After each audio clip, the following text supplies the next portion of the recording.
Ассалаумағалейкум, құрметті тыңдармандар. Бүгінгі біздің подкаст студиямыздың арнайы қонағы ерекше болғалы отыр. Өздеріңізбен таныстырып кетуге рұқсат етіңіздер. Қазақстан мұсылмандары діни басқармасының Түркістан облысы өкілдігі Сайрам ауданының Айнабұлақ мешітінің имамы Хаятулла Аликулов ағамыз. Хаятулла аға, бүгінгі біздің студиямызға қош келіпсіз. Рахмет, Алла разы болсын. Құрметті тыңдармандар, бүгін бізде подкаст кішкене ерекшелеу, себебі біз Сайрам ауданындағы аз кем өзбек ұлтының өкілдерінің арасындағы түрлі деструктивті діни идеологияның терең таралуына байланысты сұхбаттасушы азаматтан біз өзбек тілінде сұхбат беруді және өзбек тілінде түсіндірме жұмыстарын жүргізуді сұранып отырмыз. Сондықтан менің сұрақтарым мемлекеттік тілде болғанымен, біздің қонағымыз өзбек тілінде, және осы азаматтарға ұғынықты, түсінікті болу мақсатында тереңірек жүргізуді жөн санап отырмыз. Ендеше Хаятулла аға, жалпы өзіңізден бүгінгі тақырыпты түсіндіре өтейік. Жалпы өзбек тіліндегі жұмыс жасайтын азаматтардың арасындағы түрлі деструктивті діни идеологияның алдын алу біздің негізгі мәселеміз. Ал енді Түркістан облысы көлеміндегі ең өзбек ұлтының шоғырланған ауданы бұл Сайрам ауданы болып табылады. Сондықтан өзіңізбен бүгінгі тақырыптың алғашқы сұрағымен қойсам, жалпы діни білім алу үшін, жалпы дін ілімі адам баласына не үшін қажет? Осы мәселеден бастасақ. Бисмилlah, алхамдулилlah, салату вассалам аля расулилlah. Дін білімін үйрену әрбір мұсылман үшін дінімізде парыз есептеледі. Пайғамбарымыз саллаллаху алейхи вассалам талабул илми фаридатун аля кулли муслим деп айтты. Әрбір мұсылманға білім талап ету парыз деп айтты. Бұл білімдердің ішінде парыз білім, бұл діни білім. Ең бірінші орында тұратын адам Алланы тану керек, өзін пайғамбарын тану керек, сенімін мықты қылу керек. Алла тағала парыз еткен 5 уақыт намаз, дәрет, ораза, олардың бәрін үкімін білу керек. Қандай Аллаға құлшылық етеді, бұл құлшылықтарда нелер талап етіледі, не қылса құлшылық бұзылып қалады, дәретті неден алу керек, дәрет неден бұзылады, оларды бәрін әрбір мұсылман перзенті білу қажет. Парыз білім деп есептеледі бұл. Ал Алла тағала Құран керімде «Хәл ястауиллазина я'ламуна валлазина ла я'ламун» білгендер мен білмегендер тең бола ма дейді. Тең болмайтынын Алла тағала айтып тұр. Білім талап ету әрбір ақылды адам үшін, әрбір мұсылман үшін фарыз. Пайғамбарымыз саллаллаху алейхи вассалам хадис шарифлерде айтады: «Талабул илми фаридатун аля кулли муслим». Білім талап қылышлық әрбір мұсылман үшін фарыздыр дейді. Бұл дини фарыз әмел. Xuddi namaz fərz qılınğanday, hər bir musulman dinini, fərz miqdarını biliş gerek. Fərz miqdarı da nədir? Allah Taala'nı tanışlıq, Peyğəmbərimiz sallallahu aleyhi ve sellem tanışlıq, ahiretə imanın 6 şərti var, şuların hər birini Allah da bilişlik. Pərişdə iman keltirishlik fərz, kitablarga iman keltirishlik fərz, ahiret günüge iman keltirishlik fərz. Ana şu imanın 6 şərtini hər birini Allah da hər bir musulman bilişlik gerek. Ve İslam üstünleriga keladigan bo'lsak, namaz, roza, bay bo'lsa zakat berishlik farz. Mana shu ibodatlarni rukunlari bor, shartlari bor, vajiblari bor. Mana shularning hammasini har bir musulmon o'rganib bilish kerak. Chunki Alloh taolo insoniyatni behuda yaratmadi, bekorga yaratmadi. Bizlar musulmon bo'lgandan keyin, musulmon dinini qabul qilgandan keyin dinimizni har birimiz alim derecede emas, belki musulmanlık derecesinde bilişimiz gerek. Çünkü Allah Taala dinde kör-körane ergeçlik bu iman deb hesaplanmaydı. Hadise ata babalarımız musulman bolgan, bizler hem indi ilacı yok musulman boluşumuz gerek degan etiqad bu iman değilmeydi. Musulman özü kalpten işanıp musulman boluşlik gerek. Ve kalpten işanıp musulman boluşlik için azgina bolsa hem ilim talep kılış gerek. Allah'ını tanıp Allah'a ibadet kılışlık gerek. Allah'a ibadet kılışlık için ibadetini örgenişlik gerek. Qanday ibadet kılamız? İbadette nemelerini kılmasligimiz gerek. İbadette nemelerini kılışımız gerek. Nemelerini kılsak ibadetimiz bozulup ketadi. Bunların hemmesini her bir Müslüman bilişlik gerek. İman mavzusiga keladigan bo'lsak, qalbiga agar shubha tushib qoladigan bo'lsa, mana shu shubhalarni ketkizadigan darajada dalillarni izlashlik qalbiga shubha tushgan odamga farz bo'lib hisoblanadi. Bir insonga haj farz bo'ldimi, hajni o'rganishlik farz bo'ladi.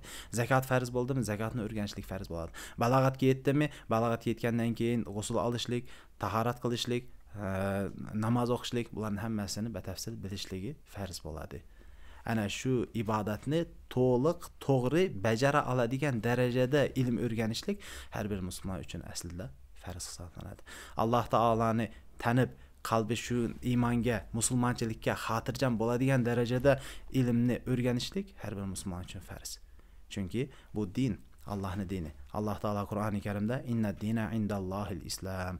Allah Teala'nın huzuridagi din İslam dinidir dedi. İslam dini bolup elhamdülillah Müslüman devlet, Müslüman cemiyette ve Müslüman halkın içinde dünyaya geldik. Lekin bunu öz yetkiliklerimiz. Yetmeydi. Bunu öz yetmeydi bu narsa. Çünkü hazır şunday bir fitne zamanında yaşayapmiz.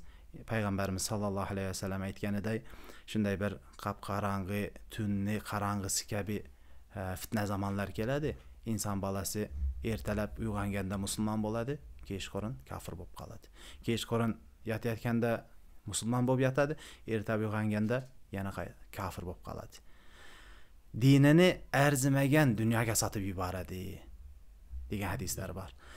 Mana shu zamonda yashayapmiz. İnsanlarni dinini o'zgartirishlik, diniga fitna solishlik, e'tiqodini o'g'irlashlik, ish qilib insonan bir tijoriy matohga aylanib qoldi, sotiladigan va tijoratga aylanib qoldi. Shuning uchun xususan hozirgi zamonimizda dinimizni mukammal o'rganishimiz kerak. Har bir musulmon din dushmanlariga, g'ayri dinlarga, har xil gumonlarga javob bera oladigan darajada, hech bo'lmasa qalbiga shularning shubhasini o'tirg'izmaydigan darajada iymonini mustahkamlab olish kerak. Iymonini dalillar bilan qo'rg'ab olish kerak. Mana bularning hammasi ilmga muhtoj. Rahmat. Endi Hayatullahga mындай мәселе бар. Қазір жастар кітап оқымайды. Дінді жаңа өзіңіз айтып жатсыз ғой, белгілі бір дәрежеде өзінің амалы, иманы, сенімі дұрыс болуы үшін дін ілімі адам баласына қажет. Ал енді өкінішке орай қазір жастар интернеттен, әлеуметтік желілерден, Instagram, TikTok болсын, Facebook, басқа да Telegram болсын, ғаламтордан ізденетін болды. Жалпы интернеттен түрлі діни ақпараттардың дұрыс-бұрыстығын адамдар қалай ажыратуға алады, ажыратуы керек деп ойлайсыз? Енді интернетте өзі, интернетте daim aytaman da ben, hamma narsa var deyman da. Bu hamma narsani ichiga yaxshi narsa ham kiradi, yomon narsa ham kiradi. Bütün hamma dinlar var, bütün hamma mazhablar var, aqimlar var, bütün hamma narsa var da internetda. Shunday internet, dunyoda nima bor bo'lsa internetda ham shu bor da. Shuning uchun inson bolasi ilmni internetdan, to'g'ridan to'g'ri internetdan ilm o'rganishlik juda ham xavfli narsa. Chunki hozir aytganimizdek internetda bütün hamma narsa bor. Internet kitobga o'xshagan narsa emas. Kitap, mana bir ishonchli bir kitobni oladigan bo'lsangiz, tekshirilgan kitob bo'ladi. Uni boshdan oxirigacha hamma narsasi to'g'ri bo'ladi. Chunki insonlar bunga xizmat qilgan, insonlar tekshirib ko'rgan, o'qib ko'rgan, insonlar taqdirlagan bo'ladi bu kitobni. Lekin internet unday narsa emas. Internet har soniyada minglagan videolar tushib yotibdi. Har soniyada minglagan blogerlar, minglagan imomlar, minglagan odamlar har xil narsalarni aytyapti. Har birine har xil maqsadlari bor. Shuning uchun bu internetdan to'g'ridan to'g'ri fatvo izlashlik, internetdan to'g'ridan to'g'ri ilm o'rganishlik bu juda ham xavfli narsa. Va chunki internetda yaxshi narsa ham bor, yomon narsa ham bor. Shuning uchun inson bolasi diniga ehtiyot bo'lishlik kerak. Dinimizni har narsaga bir ko'ndalang qilib, har narsaga bir berib qo'ymasligimiz kerak. Dinimiz juda ham ehtiyot qilib, mana shunday fitnalardan, har xil ticari maqsadda o'zini dinini, o'zini fikrini o'rtaga sochayotganlardan ehtiyot bo'lishimiz kerak. Chunki inson asosi bo'lmasa, diniy ko'z qarashini to'g'rilab, mustahkamlab olmasa, uni aldashlik oson bo'ladi. Har xil narsalar bilan aldab qo'yishlik mumkin. Qur'onni aytayotganlarni hammasi ham to'g'ri aytmayapti. Hadis deb aytayotganlarning hammasi ham hadis aytmayapti. Payg'ambarimiz sallallohu alayhi vasallam vafot etgandan keyin sahobalarning zamonida xavorijlar degan firqa chiqdi. Xorijiylar deydi, xavorijlar deydi. Shularni dardi Qur'onni hukmron qilishimiz kerak deydi. Qur'on va sunnatga amal qilishimiz kerak deydi. La hukma illa lillah. Allohdan boshqa hukm yo'q, Allohning hukmidan boshqa hukm yo'q deb Qur'onga amal qilishimiz kerak, Qur'onni mahkam ushlashimiz kerak deb sahobalarga qarshi chiqishdi. Ular ham Qur'on da'vat qilyapti. Yaman boshqa bir kitoblarga, Injil, Tavratga yoki boshqa bir kitoblarga da'vat qilmayapti. Ular ham Qur'onga da'vat qilyapti. Hozir internetda yoshlarimiz va boshqalar bo'lsin, yoshlar bo'lsin, kattalar bo'lsin, bir oyat eshitadi yoki bir hadis eshitadi, bo'l to'g'ri ekan deydi. Nima uchun? Qayerdan bilding to'g'riligini desa, Qur'on oyatdan aytibdi, hadisdan aytibdi deydi. Buni o'zi yetarli emas ekanda. Qur'onni aytishlik bor, Qur'onni to'g'ri tushunishlik bor, Qur'onni to'g'ri yetkazishlik bor. Bu Qur'onni aytishlik bilan hamma narsa tugamas ekan. Hadisni aytishlik bilan hamma narsa to'g'ri bo'lib ketavermas ekanda. Bu hadisning so'zi bor, hadisning ma'nosi bor, hadisni yetkazishlik bor, tushunishlik bor. Shuning uchun internetdan dinni o'rganishlik kimga? O'zini asosini, fundamentini mustahkamlab olgan va to'g'rilab olgan, biroz ko'zi ochilgan insondan internetdan qo'rqmasa bo'ladi. Lekin ko'zi hali ochilmagan, fundamenti mustahkam bo'lmagan, diniy ilm, diniy ko'z qarashini hali yetiltirmagan inson to'g'ridan to'g'ri internetdan bilim olaversa, adashib ketishligi juda ham katta xavf xatarda bo'ladi. Juda ham katta xavf xatar, adashib ketishligi g'olibiy bo'ladi. G'oliban adashib ketadi u inson. Chunki ajratishlik oson emas. Rahmat, endi so'zingizni bo'ling. Жалпы endi o'sha g'alamtorda diniy ma'ruzani tinglab o'tirib, ularning ishindagi mınavsi dұрыс емес, mınavsi радикалды емес деген нәрсені қалай ажыратуға болады? Endi onu ajratu biz Қазақстанда bizler elhamdülillah Müslümanımız ve Müslümanların içinde 4 mezhep, Ahl-i vel Cemaat mezhebi var. Şu 4 mezhebin içinde hemmesini hak deb bilemiz. Şu 4 mezhebin içinde 1000 yıldan beri ata-babalarımız, Özbek olsun, Kazak olsun, ata-babalarımız Hanefi mezhebini işlep gelgen. Ve nafaqat işlep gelişlik. Hatta Hanefi mezhebke bular hizmet kılgan.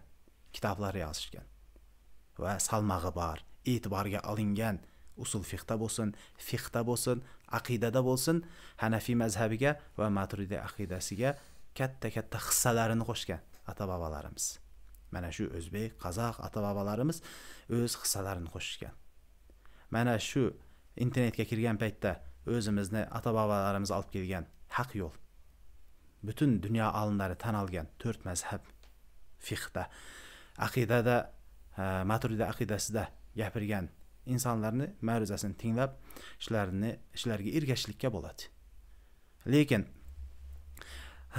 mazhabni aytyapti deb Hanefi mazhabini ba'zan tilga olib qo'yib, boshqa mazhablarni ham aytib, boshqa 4 mazhabni hammasini qo'shib, oxirida o'zi rojihi bu, to'g'rirog'i bu, dalili kuchligi bu deb o'zini fikrini din qilib ko'rsatayotgan, o'zini fikrini haq deb ko'rsatayotgan, boshqalarini zaif, dalili yo'q, nohaq deb ko'rsatayotganlar, mana bular mazhabsizlar, xavfli aqm hisoblanadi. Xavfli da'vatchilar hisoblanadi. Nima uchun? Chunki 4 mazhab haq, lekin xuddi 4 mazhab haq deb aytganimiz kabi 4 mazhabning vakillari bir-birini hurmat qilishadi. Bir-birini tan olishadi, bir-birini qabul qilishadi va hech birini o'zini mazhabiga da'vat qilib, o'ziga ag'dirgisi kelmaydi. Nima uchun? Chunki hammasi haq bo'lsa, hammasi to'g'ri bo'lsa, hamma to'g'ri narsada o'zi bilgan yo'lda yuraversin deydi-da. Lekin hozir shunday mazhabsizlar chiqdi. Eng hozir dunyodagi fitna bo'layotgan narsa, musulmonlarning ichida fitna tarqatayotgan narsa shuki, 4 mazhab haq deb qo'yadi-da, og'zaki, lekin shu haqning ichida dalili borlari bor, dalil yo'qlari bor. Shu 4 mazhabning ichida haq deb aytib turib, yana ichidagi to'g'rilarini olamiz deydiganlar chiqdi. Bu to'g'rilarini olamiz, bizlar Qur'on hadisga ergashamiz, Abu Hanifa yoki mazhabga ergashmaymiz, olimlarga ergashmaymiz, bizlar Qur'on hadisni olishimiz kerak, chunki dalil Qur'on hadis deb chiqib musulmonlarning o'rtasida fitna chiqarayotganlar, ixtilof chiqarayotganlar, birlikni yo'qotayotganlar nafaqat Qozog'istonda, butun dunyoda. Bu musulmonlarning ichida bir global problemaga aylanib qoldi hozir. Chunki bizlar o'qishda o'qiyotganda har davlatlardan kelgan edi. Shafiy mazhabining vakillari bor, Maliki mazhabining vakillari bor, bizlar Hanafi mazhabining vakillarimiz. Shularni eng katta muammosi fiqhdagi bir Hanafiy mazhabini chuqur o'rganishlik yoki ana Shofiy mazhabini chuqur o'rganishlik emas edi. Ularning katta bir muammosi shu mazhabsizlarga qanday raddiya beramiz? Mazhabsizlarni qanday javob beramiz? Mazhabsizlar to'polon qilyapti, ularga qanday javob beramiz? Nima deb aytamiz ularga? Muammosi shu edi-da. Chunki mazhabsizlik bor joyda doim fitna bor. Mazhabsizlik bor joyda doim to'polon bor. Mazhabsizlik bor joyda doim bilimsizlik bor. Chunki mazhabsizlik bilimsizlikka olib boradi. Nima uchun? Chunki ularda ilmni yuqorisidan o'rganishni boshlaydi. Fundamentdan, astidan, alifbosidan o'rganmaydi-da, to'g'ridan-to'g'ri dalilga borishadi. Dalilni tushunishlik uchun alifbodan boshlashlik kerak. Eng pastdan boshlashlik kerak. Ular yuqoridan aytib, yuqorini o'zlari ham tushunmagan holatda Qur'on hadisga ergashamiz deb mazhabga ergashayotgan Hanafiy mazhablarni o'zimizni aytaylik, Hanafiy mazhabga ergashayotganlarni nuqson bilan ayblab, ular ata-bobolarning yo'lida yuradi. Bizlar Qur'on hadisga ergashamiz deb o'zlari kimlargadir ergashib yuribdi.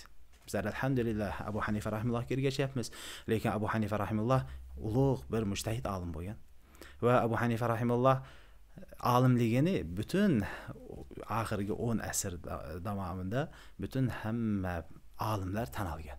Butun hamma olimlar tan olgan. Va Alloh taolo bu Hanafiy mazhabini yuzlagan, o'nlagan mazhablarni, fiqhiy mazhablarning ichida Hanafiy mazhabini saqlab qoldi. Va yonida yana 3 ta mazhabni qo'shib saqlab qoldi. Bunda Allohning bir hikmati bor. Rahmat. Endi Hayatulloh aka, o'zingiz de bo'lsa Sayram audanida tug'ib o'sdingiz, o'sha yerda жұмыс жасаватсыз. Осы қазіргі жасыратын жоқ, Сайрам ауданы тұрғындарының басым көпшілігі өзбек ұлтының, өзбек этносының өкілдері құрайды. Бірақ дегенмен Сайрам ауданында өкінішке орай мына Қазақстан мұсылмандары діни басқармасының уағыздарын, діни мағрузаларын тыңдайтын азаматтар өте аз.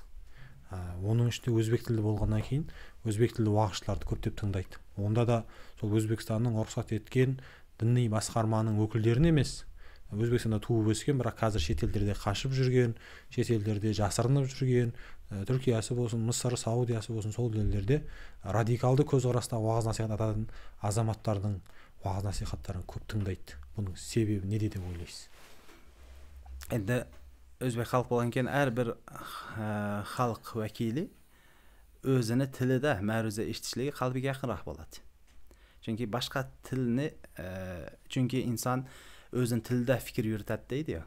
O'zin tilda fikr yuritgandan keyin shu tilga qalbi mayil bo'ladi, aqli shu tilda ishlaydi. Shuning uchun shu tilda ma'ruza eshitgisi keladi. Lekin qozoq tilida ma'ruza eshitishni xohlamayotgan yoki qalbiga o'tirmayotgan insonlar o'zbekcha eshitaversin. Lekin o'zbekcha ma'ruzalarni, o'zbek tilidagi ma'ruzalarni ahli sunna va jamoat o'zimizda Hanafiy mazhabda, Maturidi aqidasida yuzlagan olimlarimiz bor. Hech shu radikal yoki boshqa aqimdagi yoki mazhabsiz deylik, mazhabsizlardan kam emas. Ulardan ham bilimli, ancha bilimli ustozlarimiz o'tdi. Kimdir bor misol? Masalan, O'zbekistonda Shayx Muhammad Sodiq, Muhammad Yusuf o'nlagan kitoblar yozgan. Alim kishi edi. Alloh rahmatiga olsin. Shu kishini audio darsliklari bor. Kitoblari bor. Din boshqarmasidan tekshiruvdan o'tgan va Shayx Muhammad Sodiq arab davlatlarida o'qib kelgan, arabcha savodi bor. Mazhabni o'qigan, hadislarni biladigan, Qur'onni tafsir qilgan katta olimlardan biri Shayx Muhammad Sodiq. Shayx Muhammad Sodiqni og'ir ko'radiganlar bo'lishi mumkin. Boshqa olimlarni eshitsin. Qozog'iston musulmon diniy boshqarmasi tomonidan imomlar bo'lgani kabi O'zbekistonda ham diniy boshqarmaning imomlari bor. Kimdir misol hozir ayta olasiz? Masalan, Tusuna olasiz. Masalan, o'tib ketganlardan Fazil qari bor edi. Endi birovlar aytishi mumkin, yo uning ma'ruzalarida musiqa bor, boshqa bor deb eshitmasi mumkin. Qabul qari bor. Mayli u ham bo'lmasa, Shayx Muhammad Sodiq bor. U ham bo'lmasa, boshqa Alauddin Mansur bor. Ahli sunna va jamoatni olimlari tugamaydi. Faqat inson haq yo'lni topaman, ko'pchilikdan ajramay, fitna chiqarmay deb harakat qilsa, eshitadigan ma'ruzani topib oladi. Eshitadigan ma'ruzani haq yo'lini topib oladi. Lekin insonda nafs bor. İnsanlardan bu nafsi hamma qator yurgisi kelmaydi. İnsanning nafsi insonlardan ajrattirgisi keladi. Boshqalardan farqli bo'lib, ulardan ajralib, ularga o'xshamay o'zini ko'rsatgisi keladi. Shundaylar nima qiladi? Jamoatda ajralib, fitna chiqarib, boshqacha yo'llarni tanlagisi keladi. Qur'on hadisga ergashamiz, mazhabga ergashmaymiz deb yurganlarni qanchasi Qur'on o'qishni bilmaydi. Arabcha o'qishni bilmaydi. Qanchasi bitta hadisni o'zbekchasini to'liq aytib bera olmaydi. O'zbekchasini, oddiy o'zbekchasini aytib bera olmaydi. Qur'onga, hadisga ergashamiz degan odam dalilni yaxlash kerak, dalilni bilish kerak. Ular aytayotgan yo'l haq yo'l deyotganlar qayoqdan bildi buni haq yo'l ekanini? Masalan, bizlarda Sayram rayonida ko'payib ketdi undaylar. Nima uchun? Doim bunday emas edi. Bu oxirgi 20 yil ichida, 30 yil ichida paydo bo'lgan narsa o'zi. O'zbekistonda bir 50 yil ichida paydo bo'lgan narsadir. Lekin undan oldin bunaqa narsani bizlarda hidi ham yo'q edi. Mazhabsizlik, vahobiylik deylik, salafiylik deylik, boshqa deylik. Bu narsani bizlarning jamiyatlarimizda umuman asari yo'q edi. Bu qachon paydo bo'ldi? Bizlarda mustaqillikka erishganimizdan keyin, boyagi SSRdan bo'linib chiqqandan keyin bilimga muhtoj edi. Chunki SSR paytda hamma ko'p narsalarga man qilinib, ko'p narsalar tiyim solinib, bilim kamayib ketdi. İnsanlarda bilim yo'qolib ketdi. Dinga qarshilik bor edi. İnsanlar shu narsaga chanqab turgan edi. Ilmga, dinga chanqab turgan edi. Shu paytda erkinlik berildi bizlarga. Mustaqillikka erishganimizdan keyin erkinlik berilib, ko'pchilik tashqariga o'qishga ketdi. Xususan Saudiya davlatiga borib, Jamiya Islomiyada o'qishdi va bu Jamiya Islomiyada shu yoqni o'zini urf odatiga ko'ra o'zlarini tan olgan Hanbali mazhabi deydi, lekin Hanbali mazhabini ham o'zgartirilgan turi, ya'ni vahobiylik deylik, va o'zlarining aqidasi, o'zlarining fiqhi, o'zlarining mazhabiga ko'ra o'qitishdi. Ya'ni chunki ularning dini bu. Ya'ni ularning yo'li, dini demaylik, mayli, yo'li shu. Chunki hammamiz musulmonmiz alhamdulillah. Ularni davlatni rasmiy mazhabi mana shu edi, rasmiy mazhab. Shu narsani o'rgatishdi va ular bizlardagi o'zgarishlarni rioya qilmasdan, bizlardagi mazhablarni va 1000 yillik tariximizni rioya qilmasdan ko'pchiligi, hammasi demaylik, ko'pchiligi shu yoqdagi bor narsani olib keldi-da xalqqa yetkazishdi. Chunki hamma o'qigan narsasini yetkazadi. Ana undan keyin fitna boshlandi. Va haq yo'l deb boshlandi. Ana shu Makkada bo'lsin, Madinada bo'lsin, ilmni qaynagan bulog'i deb ko'pchilik aytadi. Dinni qaynab chiqqan bulog'i, to'g'ri, din Makkaga tushdi, keyin Madinada islom davlati qurildi. Payg'ambarimiz sallallohu alayhi vasallam Madinada vafot etdi. To'g'ri. Lekin ana shu Makka, Madinada bundan 2-3 asr oldin mazhabsizlik degan narsa yo'q edi. Mazhabsizlik degan narsa u yoqqa ham yangi keldi. Xuddi bizlarga 20-30 yil oldin kelgan ekan mazhabsizlik degan narsa. Chunki 20-30 yil oldin, undan oldin mazhabsizlik yoki Hanafiy mazhabiga qarshi chiqishlik yoki Hanafiy mazhabini ushlamaslik yoki Maturidi e'tiqodini xato deyishlik bizlarda yo'q edi. Bo'lgan emas 1000 yil ichida. Xuddi Saudiyada ham bundan 1200-yildan oldin, 1200 bo'lganda hijratni 1200, ya'ni 250 yil oldin mazhabsizlik yoki 4 mazhabni qabul qilmaslik yoki Qur'on hadisga ergashamiz, mazhabni ushlamaymiz deyishlik yoki Maturidi aqidasi xato e'tiqod, batil deyishlik, ahli sunna va jamoat emas deyishlik 250 yil oldin Saudiyada ham, Makka, Madinada ham yoki atrofidagi hech bir davlatda bo'lgan emas. Mazhabsizlik degan narsani umri qisqa, yaqinda chiqqan narsa. Makka, Madina ilmni, dinni bulog'i shu yoqdan vahiy tushgan joy deyapti, lekin shu vahiy tushgan joyda 1000 yil davomida Hanafiy mazhabi, Shofiy mazhabi bilan fatvo berildi. Hanafiy mazhabi, Shofiy mazhabi bilan qozilar hukm qilishar edi. Ko'pincha Hanbali mazhabi, Maliki mazhabi ham bo'lib turdi. Lekin asosiy Hanafi mazhabi, Shafi'i mazhabi bilan fatvo berildi Makka, Madinada 1000 yil davomida. Va Hanafi va Shafi'i mazhabi bo'yicha fatvo berilib, shu bo'yicha qozilar hukm qilar edi. Ana shu dinni tushgan bulog'i, dinni chiqqan bulog'ida. Ya'ni zamonimiz bilan haqni topishimiz mumkin emas. Zamonaviy o'lchovlar bilan yoki palon joyda vahiy tushgan joy, payg'ambar sollallohu alayhi vasallam yotgan joy deb aytadigan bo'lsak, undan oldingi 1000 yil davomida Hanafi mazhabi edi. O'zimizga keladigan bo'lsak, mana shu 20-30 yil ichida kelib qoldi bunday fikrlar xalqimizga. Undan oldin xalqimiz bemalol, xursand bo'lib, faxrlanib Hanafi mazhabida yurishar edi. Hanafi mazhabida ibodat qilishar edi. Boshqa mazhablarga chiqmas edi. Va Maturidi aqidasini e'tiqod qilishar edi. Va bu narsa yaqinda o'zgara boshladi. Rahmat. Endi o'sha orada men sizga to'tesini so'rab qo'yinchi. Bugungi tangda o'zbek tilinde va'zin, ma'ruzasin tinglovga bo'lmaydigan kimderdi atay olasiz? Jalb umumiy aytganda mazhabga qarshi chiqadigan yoki rojihi bu dalil Qur'on hadisga ergashishimiz kerak, mazhabga ergashmasligimiz kerak, ata boboning yo'li demaslik kerak. Bizlarga Alloh taolo Qur'onni, hadisni dalil qildi, boshqa narsa dalil emas deb haq so'zni aytayapti.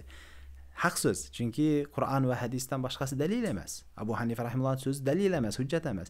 Lekin Ali radhiyallohu anhu aytganiday maqulat haqqin urida bihil batil deydi. Haq so'z, lekin batil iroda qilingan. Haq emas, batilni iroda qilishyapti bular degan ekanda xavorijlarni. La hukma illa lillah, Allohdan boshqa hech kimni hukm berishga haqqi yo'q.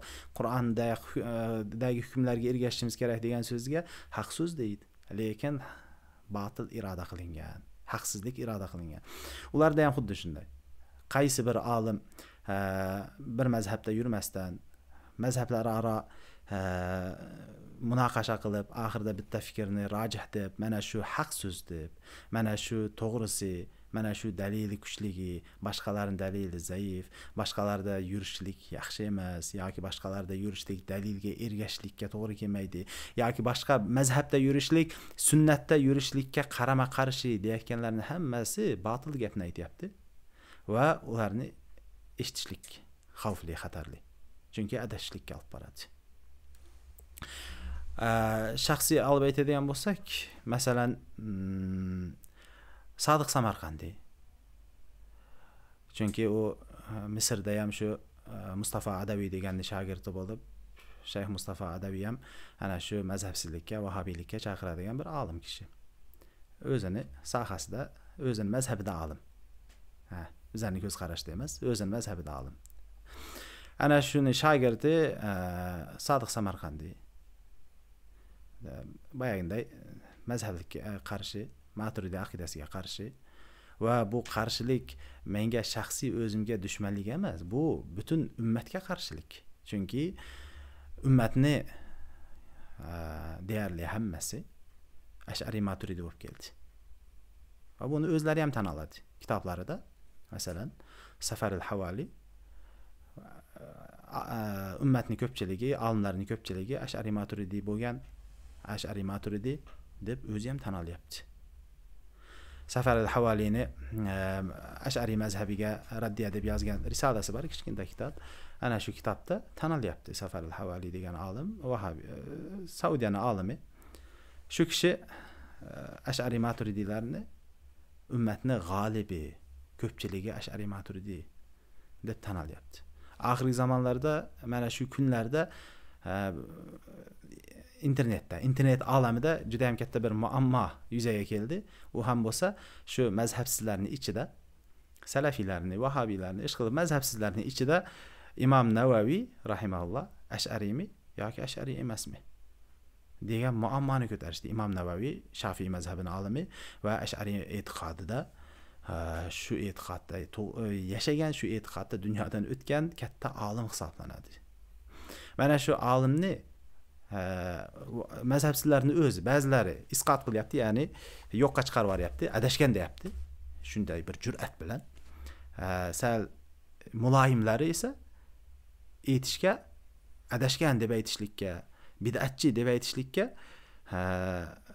qo'rqyapti-da. Bunday aytganda duxi yetmayapti. Ya burmalayapti. Nima deyapti? Yo'q, bu ash'ariy emas. Bu ash'ariylar bilan ta'sirlanib qolgan. Ash'ariylarga ba'zi narsalarda, ba'zi e'tiqodlarda, ba'zi hukmlarda shularga muvofiq kelgan, o'zi ash'ariy emas. Mana shu narsa bizlarga dars beradiki, islom olimlari, muhaddis olimlari, katta olimlar, islomni bizlarga yetkazgan olimlarni deyarli hammasi mana shu 4 mazhabda bo'lgan, 4 mazhabning birida bo'lgan. Va mana shu e'tiqodda yo tavil qilgan, yo tafvid qilgan, yo ash'ariy maturidiy aqidasining birida bo'lgan yoki ahli hadis e'tiqod deb aytiladi, tafvid qilgan. Allohga topshirib aqida mavzusida, sifatlar mavzusida salaf solihlar aytganday amir ruha kama jaat, qanday kelgan bo'lsa shunday o'tkazib yuboringlar deb e'tiqod masalasida gapirgan emas. Imom Ahmad rahimahulloh qancha qamchi yesa ham aytilmagan gapni qanday aytaman degan. Aytilmagan gapni qanday aytaman? Ya'ni mendan oldingi sahoba tobiinlar aytmagan gapni qanday aytaman deb og'zidan shu bir lafz chiqqan emas, bir kalimani aytmagan. Aytmoqchi bo'lganim shuki, hozirgi kunda internetda har xil maqsadda mana shu vahobiylikka, mazhabsizlikka da'vat qilishlik, xalqni chalg'itishlik, butun ummatga dog' tushirishlik, hatto dinga nuqson keltirishlikka olib keladi. Nima uchun? Chunki ularning hammasini bid'atchi, hammasini adashgan deydigan bo'lsak, bizlarga dinni kim yetkazdi? Bizlarga din qanday yetib keldi? Ana shu ash'ariy maturidiy aqidasidagi insonlar, olimlar orqali yetib keldi. Hadis bo'lsin, tafsir bo'lsin, Qur'oni Karimni mutavatir birdan biriga, olimdan olimga, qaridan qariga o'tib kelishi bo'lsin va butun hamma ilmlar bo'lsin. Tajvid ilmi bo'lsin, qiroat ilmi bo'lsin, lug'at ilmi bo'lsin, usul fiqh bo'lsin, qavoid fiqhiya bo'lsin, o'nlagan ilmlarning hammasi bizlarga shu ash'ariy maturidiy 4 mazhabning olimlari orqali yetib keldi. Ularni adashganga chiqarishlik, yo ular fiqhda to'g'ri edi lekin aqidada adashib ketdi deyishlik, ularni aqlini ayblashlikka to'g'ri keladi. Ya'ni ular hamma narsani tushunar edi, lekin aqida mavzusiga kelgan paytda tushunmay qolar edi deyishlikka to'g'ri keladi. Ular hamma narsani to'g'ri tushunib keladi, chunki vahiy bir, arab tilida tushgan Qur'on, arab tilida aytilgan hadis. Hamma mavzularni tushunib keladi. Hammasini tushunib keladi. Lekin Allohga taalluqli bo'lgan mavzular aqida keladigan bo'lsa, tushunmay qoladi, adashib ketaveradi. Hammasi avtomatik shunday bo'ladi-da, avtomat tarzda hamma joyda tushunib, hammasini to'g'ri bilib keladi-da, shu yerga kelganda adashib ketadi. Ular adashgan deyishlik bu ummatni qaralashlikka va hatto dinga nuqson keltirishlikka olib keladi. Chunki bizlarga din va ilm ana shu olimlar orqasida yetib keldi, birinchidan. Ikkinchidan, o'zlari o'qiyotgan kitoblarini, universitetda o'qiyotgan kitoblarini 80-90% ana shu adashdi deyotgan olimlarning kitoblari. Adashgan olim bo'lsa kitobini o'qimaslik kerak. Lekin kitobidan o'qib foydalanib turib, bizlar to'g'ri tomonni o'qiyapmiz, xato tomonni o'qimayapmiz deyishlik, sen to'g'rilikni o'zi shular orqali topgan bo'lsang, shular orqali bilgan bo'lsang, aqidada adashganni qayoqdan bilding? Mana shu har bir musulmon so'rash kerak-da shu narsani o'zidan. Ha desa Qur'on sunnat deyapti, to'g'ri narsani aytyapti deb urray deb ketaverishlik aqlli, farosatli musulmonning ishi emas. Chunki Qur'on sunnat deb xavorijlar ham aytgan, sahobalar paytida Qur'on sunnatga ergashishimiz kerak, bular Qur'on sunnatga ergashmayapti deb sahobalarni kofirga chiqarishgan musulmonlar bo'ldi. Xavorijlar shunday qilishdi. Qancha sahobalarni Ali radhiyallohu anhu ni tug'ilib o'sib, islomda o'lgan Payg'ambarimiz sallallohu alayhi vasallam kuyov bolasi, Payg'ambarimiz sallallohu alayhi vasallamga eng birinchi bo'lib iymon keltirgan yoshlardan eng birinchisi bo'ladi. Ali radhiyallohu anhu ni kofir deyishdi. Nima uchun? Chunki Qur'onga amal qilmayapti. Hozirgilar ham nima deyapti? Hadisga amal qilmayapti, adashgan, Qur'onga amal qilmayapti, adashgan deb o'zlari adashib ketyapti. Shuning uchun internetdagi davlatimiz tomonidan taqiqlangan ma'ruzachilar bekordan bekorga taqiqlangan emas. Kim deymiz? Sodiq Samarqandiy bo'lsin, Abdullah Buxoriy bo'lsin, Abdullah Zufar bo'lsin, bularning hammasi shu mazhabsizlikka va vahobiylikka yoki salafiylikka chaqirayotgan ummatimizdagi olimlarning hammasini yo'qqa chiqarib, o'zlari yagona 3-4 ta olimini saqlab qolayotgan bir adashgan aqm desak ham bo'ladi. Haqiqatda shunday ular. Rahmat. Endi жалпы жаңа шет елдегі оқу туралы айтып қалдыңыз. Олар өздері адасты деген ғалымдардың кітаптарын оқытып атады барғандарға деп ше. Енді мен осы жерде бір сұрақты қойғым келеді. Жалпы шет елдегі теологиялық оқудың адамдарға қандай пайдасы және зиянды тұстары бар? Мысалы, адамдар өз мемлекетінде медресені аяқтамай, мектепті аяқтап 20 жасында, 18 жасында шетелге бараттағыны өкінішке орай сол Саудияның, Мысырдың бір белгілі адасқан діни ағым бағыттары болатын болса, солған еніп кетіп жатады. Ал кейбіреулер осы жақта медресе бітіріп, университетті бітіріп, ол жақтарға магистратура, докторантура оқиды, ол жақта жаңа фундаментін қалыптастырып барғаннан кейін адаспайды.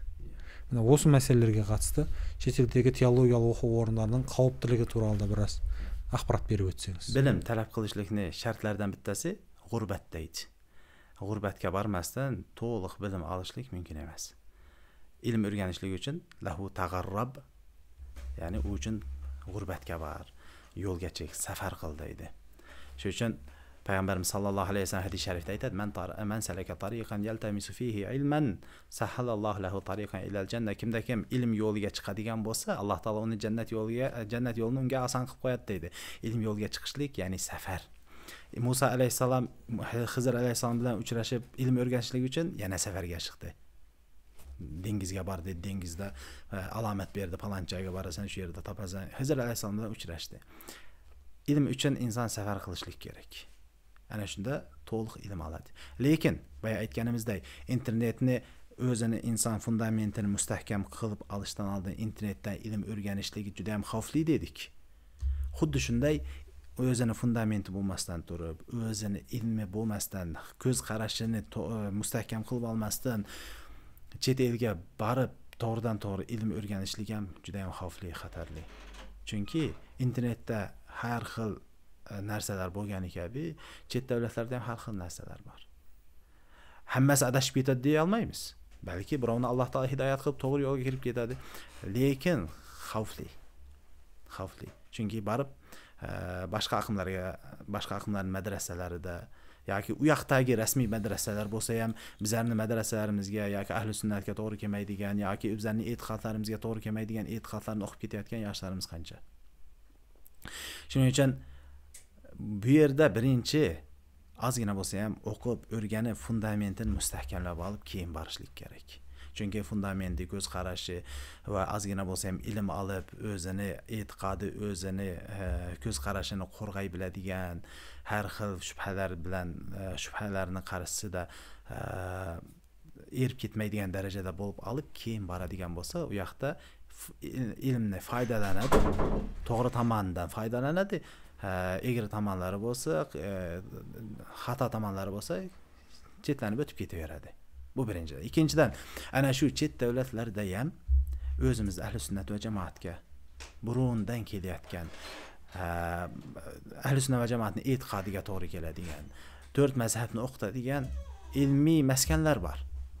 Masalan, Al-Azhar sharifni oladigan bo'lsak, Al-Azhar sharifda ham Maturidi Ash'ari aqidasini o'rgatadi. Insonlarni o'zini mazhabiga qarab mazhab tanlash erkinligini beradi. Masalan, sizning mamlakatingizda, sizning davlatingizda qaysi mazhabni o'qityapti? Sizda ko'pchilik Maliki. Bo'ldi, Maliki mazhabini tanlab olasiz. Hanafiymi? Hanafiy mazhabini tanlab olib shu kursga, shu qismga kirasiz. Ana shu yo'llanmalar bilan o'qiydigan bo'lsa, inson to'g'ri yo'lni topadi.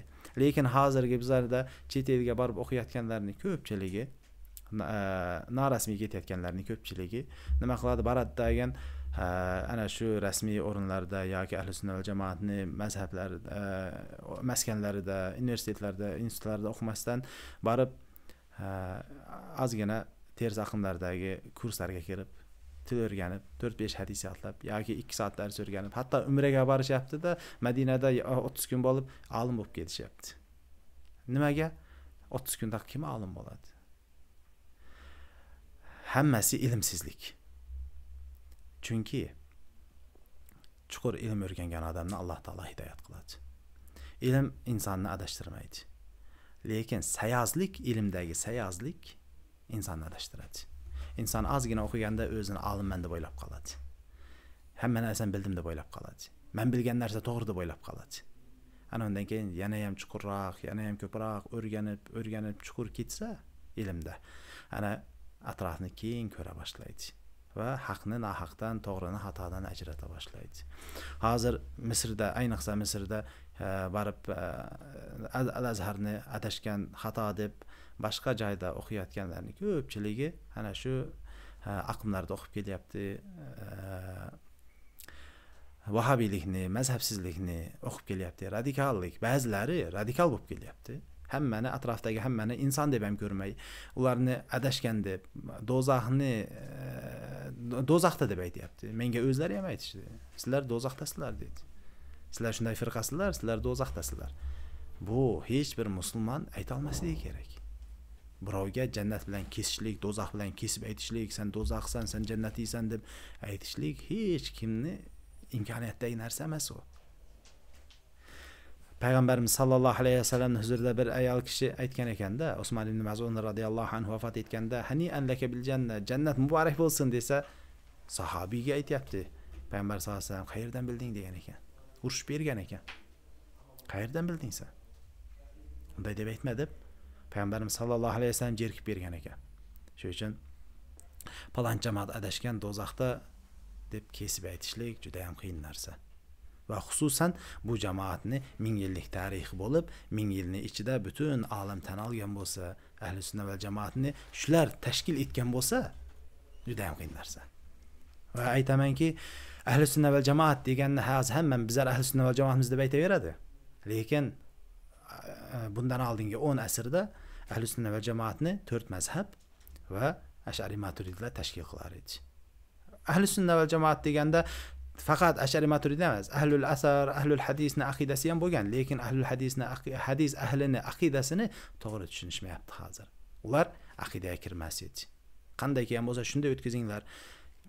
Ma'no bermanglar deb aytar edi. Ibn Qudam al-Maqdisi Lumatul E'tiqod kitobida aytadi. Fala tafsir va la ma'na. Tafsir ham qilmaymiz, ma'no ham bermaymiz der edi. Ular az keladida Imom Maqdisi bizlardan deydi. Lumatul E'tiqodni bizlarning kitobimiz haq tavhidni aytganda sharhlab keladida, fala ma'na degani, unday degani, bunday degani deb uzoqdan aylantirib olib kelib burmalashadi. Yo'q, unday emas. Ular ma'no bermaymiz dedimi, shuni qasd qilishdi. Bu mavzularga kirmaymiz, Allohga topshiramiz. Ya'ni ahli sunna va jamoat Ash'ari Maturidiylar aytayotgan tafvid, Allohga topshirishlik degan e'tiqod qilishar edilar.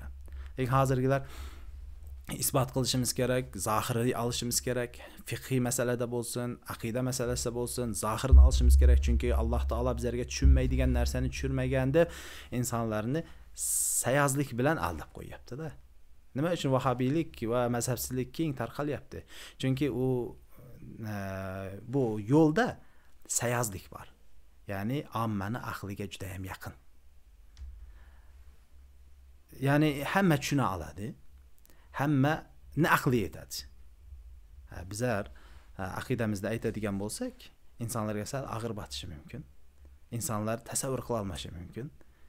Insonlar tasavvur qilmagan narsadan ko'ra tasavvur qila oladigan, aqli yetadigan narsaga moyilroq bo'ladi.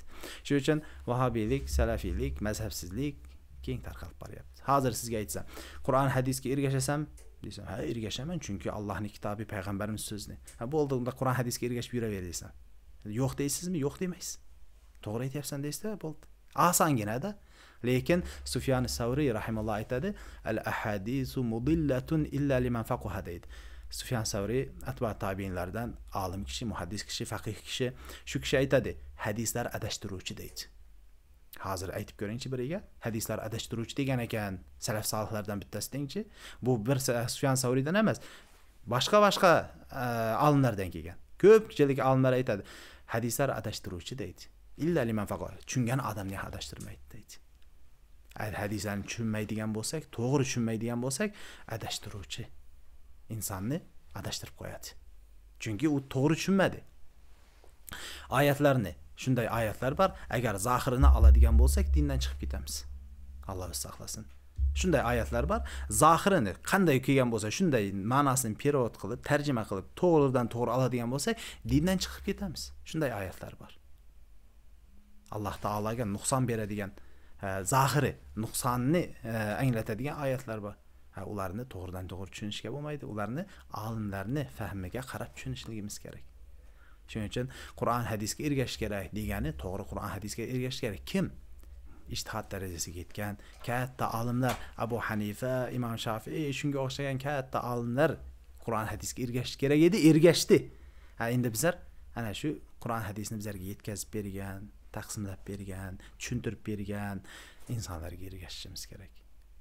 Ana shunda Qur'on hadisga ergashgan bo'lamiz. Chunki ular Qur'on hadisga ergashgan bo'lsa, bizlar Qur'on hadisga ergashganlarga ergashayotgan bo'lsak, demak bizlar Qur'on hadisga ergashamiz. Oxir natija shunday bo'lyapti. Hozirgi Qur'on hadisga ergashishimiz kerak, mazhabga ergashmasligimiz kerak deyotganlarning ko'pchiligi palonchi 4 yil, 5 yil o'qib kelgan palonchiga ergashyapti. Ana u palonchi Qur'on hadis emas u. Yoki uni tushunchasi Qur'on hadis emas u. Ular ham ergashyapti. Farqimiz, bizlar ham ergashyapmiz. Hanafi mazhabi Maturidi aqidasiga, Abu Hanifa rahimahullohga ergashyapmiz. Ular ham ergashyapti, lekin palonchi tirik 4 yil, 5 yil o'qib kelgan olim darajasiga ham yetmagan bir talabaga ergashyapti. Bizlar alhamdulillah butun olam tan olgan imom bo'lgan Abu Hanifa rahimahullohga ergashyapmiz. Rahmat. Endi men sizga so'nggi qo'rqinchi so'roqni qo'yayin.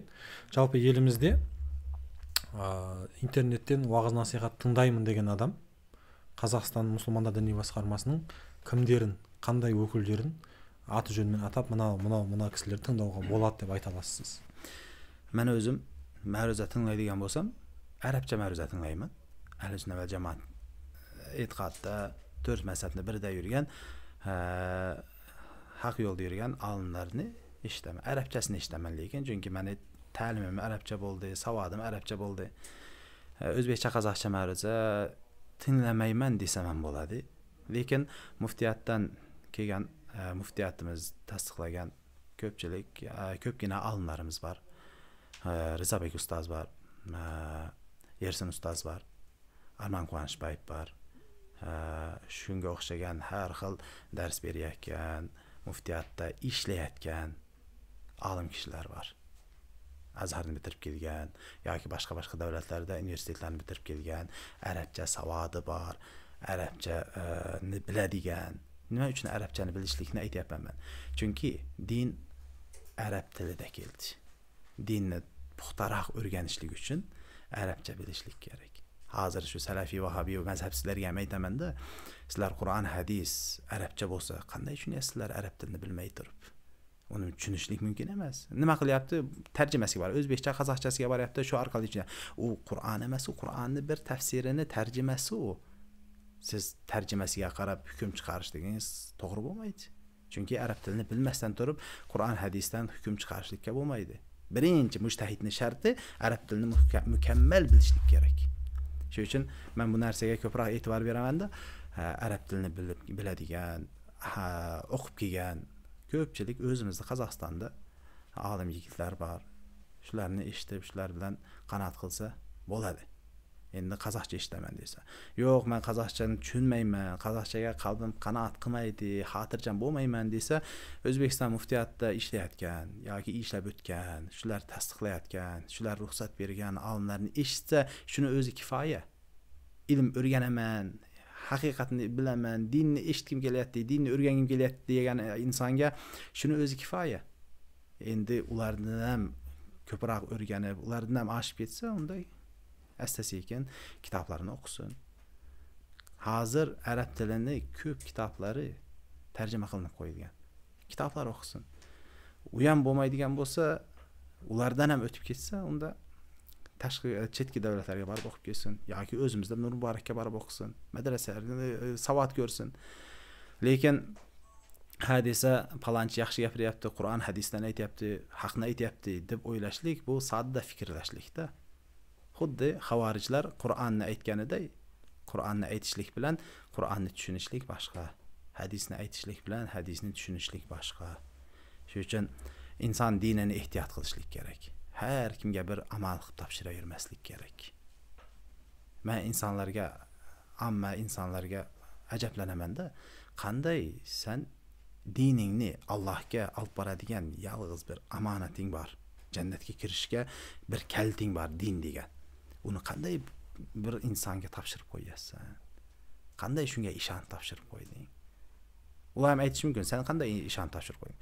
Men ishonib topshirganda butun olam, butun olimlar tan olgan, e'tirof qilgan, haq yo'l deb tan olgan Hanafiy mazhabiga ishonib topshirib qo'ydim.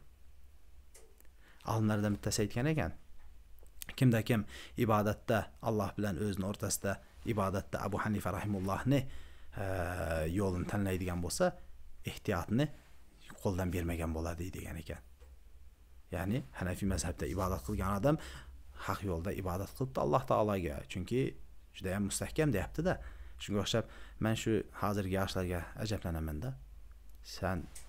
Siz qanday diningizni, yolg'iz bir qimmatbaho narsangizni, eng qimmatbaho narsangizni qanday palonchi, pustonchini gapiga topshirib qo'ydingiz, shuni e'tiqodiga yoki shunga amonat qo'yapsiz. Burungilar aytgan ekanda, dininglarni o'liklardan anglar. Chunki tiriklar o'zgarib ketadi degan ekan. Chunki tiriklar har xil fitnalarga uchraydi. Tirikda nafs bor. Tirik inson nafsiga berilib qolishi mumkin. Pul kerak bo'lsa pulga berilib qolishi mumkin. Adashib ketishi mumkin, shaytonga ergashib ketishi mumkin. Har xil narsalar bo'lishi mumkin. Chunki adashganlar ham inson-ku. Bular ham inson, bular ham adashishi mumkin. Men ham inson, men ham adashishi mumkin. Shuning uchun dininglarni o'liklardan anglar degani shu ekanda. O'lib ketgan odam bo'ldi adashmaydi, u shayton ham vasvasa qila olmaydi. Uni adashgan bo'lsa, olimlar palonchi adashgan deb o'lgandan keyin aytib qo'yadi. Unga ergashmaysiz. Adashgan emas, bu to'g'ri yo'lda o'ldi deb aytgan odamga ergashishlik kerakki, shunda diningiz xotirjam bo'lasiz diningizdan. Diningiz omonatda bo'ladi. O'lganlar kimlar? 4 mazhab imomlari o'lib ketdi, mazhabi saqlanib qoldi. Shularning ichidan bizlarni ota-bobolarimiz ushlangan Hanafiy mazhab. Nima uchun Hanafiy mazhab? Nima uchun Shafiy mazhab? Chunki bu yoqqa Hanafiy mazhab kelib qoldi birinchi. Bo'ldi shu. Hammasi haq, 4 ta mazhab haq. Lekin Mavaron Nahrdan Abu Hanifa rahimahullohga Kufaga borib birinchi bo'lib Hanafiy mazhabini o'rganishdi.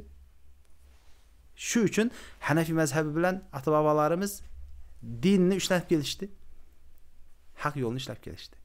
Shuning uchun dinimizni o'liklardan olishimiz kerak. Chunki ular adashmaydi.